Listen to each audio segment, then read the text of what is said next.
Hello, I'm Richard Gisbert, and you're at The Listening Post. This week, Sri Lanka and the coverage of the conflict. The Tamil Tigers and the media up against the forces of government. We're now 300 meters away from the Tamil Tiger line. Welcome back. It's a familiar storyline. Government forces move against what they call the forces of terrorism and then lock the media out of the war zone for so-called security reasons. This isn't Gaza we're talking about. We'll get to that later. It's Sri Lanka. As the Sri Lankan government tightens its grip on northern strongholds long held by the Tamil Tiger rebel movement, the media are being subjected to censorship, intimidation, and news blackouts. The head of Sri Lanka's state-funded broadcaster has called on the media to, quote, restore peace and harmony, unquote. And the stakes are high. A leading editor of an opposition newspaper has been murdered, and international news channels find themselves threatened with expulsion from the island unless they play by the rules. Our starting point this week, Sri Lanka, the media, and the struggle to tell both sides of the story.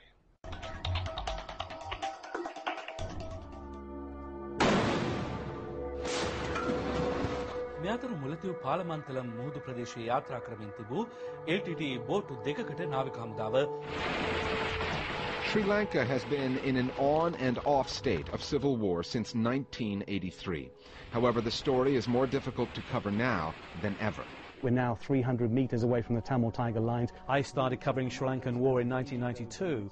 I had tremendous access. I was allowed to go into prisons and film Tamil prisoners. I interviewed the Army Chief of Staff. I was allowed to go on the Tamil Tiger side. That's changed. We're restricted. The nightmare situation. The media are not just restricted, they have been threatened. For anyone who disagrees with official opinion, these are dangerous times.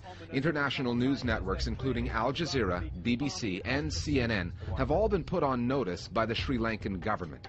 The country's defense secretary warned the networks that they would be chased away if their reporting gave the Tamil rebels what he called a second breath of life. The minister issued the threat just days after this interview with the BBC.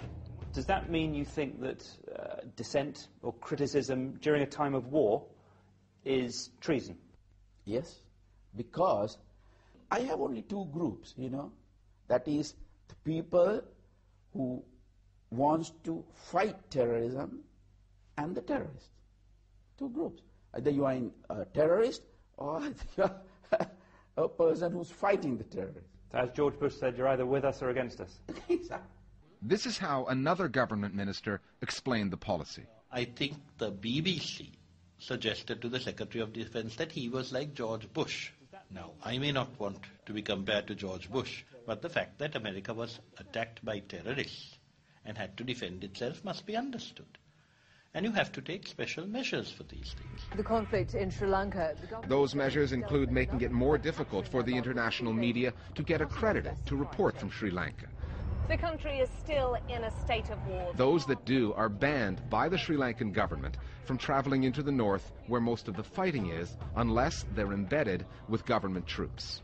We're literally a few hundred meters away from Tamil Tiger positions. Some journalists are very brave and some people have gone up. We have taken people up. And they report as they like. I mean, AlJazeera people are taken up by us. The BBC guy was taken up to Jaffna. They don't say only what the government wants. So it's not that we're trying to muscle people.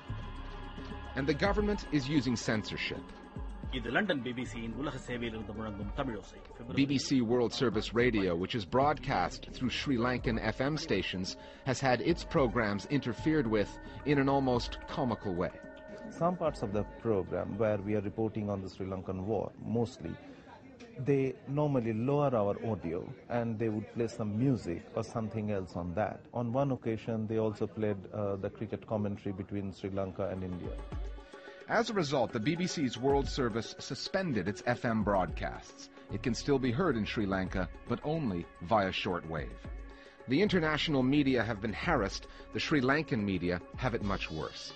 As we reported last month on the Listening Post, MTV, a private TV station owned by a Tamil, was attacked, its equipment destroyed by armed gunmen. That came after the state-funded channel accused private media of irresponsible reporting. Then, Lasantha Wickramatunga, a newspaper editor, was shot dead in his car. He was the 14th journalist killed in Sri Lanka in the last 3 years. So many have been killed and nobody has been brought to justice, which is another problem we have with the Sri Lankan government in this situation. We want them to prosecute the murderers of journalists with the same enthusiasm as they would prosecute the murderer of a politician or a military person or anybody else, and they don't do this. As a result, journalists have been leaving Sri Lanka in droves, some fearing for their independence, others for their lives. We caught up with one of them, Sunanda Deshapriya, in the South Indian city of Chennai. For the last 3 years that we have been at war, nearly 50 journalists have left the country. That's mainly Tamil journalists. Now government has openly said that dissent in times of war is treason. If you try to be independent and get real voices from the people, and you get threats and you get all the kind of pressures not to do that. After a quarter century of civil war, the fighting has intensified, but the coverage has fallen off. In a way, Sri Lanka is reminiscent of the recent Israeli war on Gaza. Governments that say they're out to eradicate enemies that they call terrorists lock out the media and control the story.